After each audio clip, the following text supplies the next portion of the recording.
Welcome to your Saturday morning war quickie. Major Russian aerial assault on Ukraine. Russia recently carried out one of its largest aerial assaults since the beginning of the war, deploying over 700 missiles and drones against Ukraine's energy infrastructure. The attacks targeted multiple critical sites, including thermal power plants, rail hubs near Kiev, which was nearly destroyed, and food warehouses. These strikes resulted in widespread outages and significant damages across the country. In Kiev, Oblast alone, three individuals were injured and nearly 500 rescue workers were mobilized nationwide. Despite most threats being intercepted by Ukraine's air defenses, 32 locations were directly hit or suffered damage from falling debris. Impact on Ukraine's energy grid. In response to the assaults, Ukraine's energy grid operator implemented nationwide electricity restrictions starting today. This action follows previous strikes on energy facilities that have compromised the grid stability. Notably, the Zaporizhzhia nuclear power plant temporarily lost off-site power for the 11th time since 2022, underscoring the vulnerability of Ukraine's energy infrastructure. Military and diplomatic developments. Russia's claimed full control of Pokrovsk. However, Ukraine denies this assertion, stating its forces still remain or retain positions in the northern part of the city. Diplomatic efforts continue, with the U.S. Ukraine talks in Miami entering their third day. These discussions have reportedly made progress on a 28-point peace proposal, which includes considerations such as the demilitarization of Donbass and Ukraine's renunciation of NATO membership, a condition Kiev rejects. U.S. envoy Steve Witkoff recently met with President Putin in Moscow, and the Kremlin is now awaiting a U.S. response. While President Trump has set no formal deadline, he has expressed a desire to end the war while ensuring Ukraine's security. President Zelensky briefed leaders from the UK and France, emphasizing that alternatives to concessions remain on the table.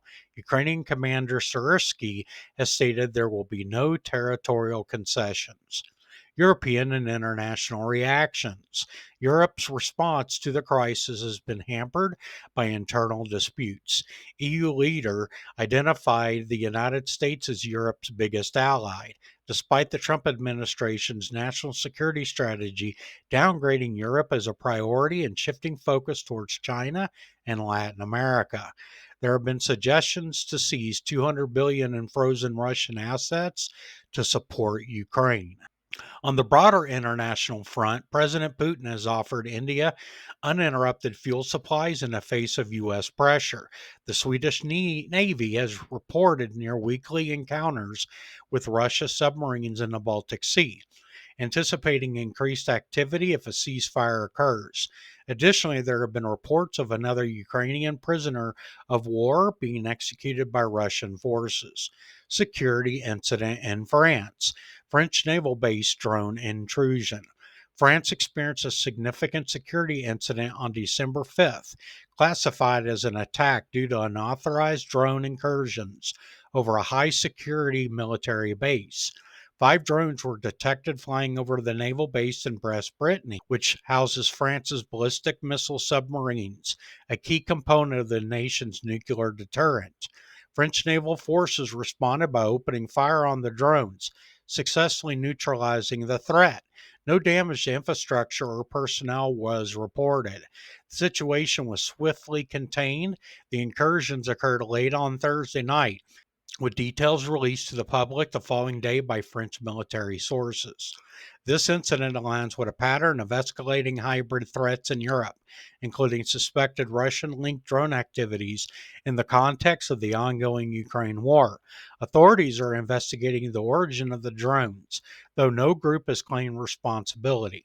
The event has raised concerns about aerial espionage and sabotage, prompting France to strengthen its drone defenses following similar occurrences in 2023 and 2024.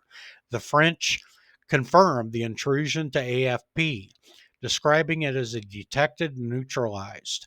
No additional public alerts were issued. This event echoes growing tensions in the Baltic Sea and other NATO regions. marking the first direct firing incident at a French nuclear asset in 2025. No real updates beyond rhetoric with Venezuela. IDF continues to hit things in Lebanon and continues back and forth claims of breaking Gaza's ceasefire between Hamas and IDF are being reported.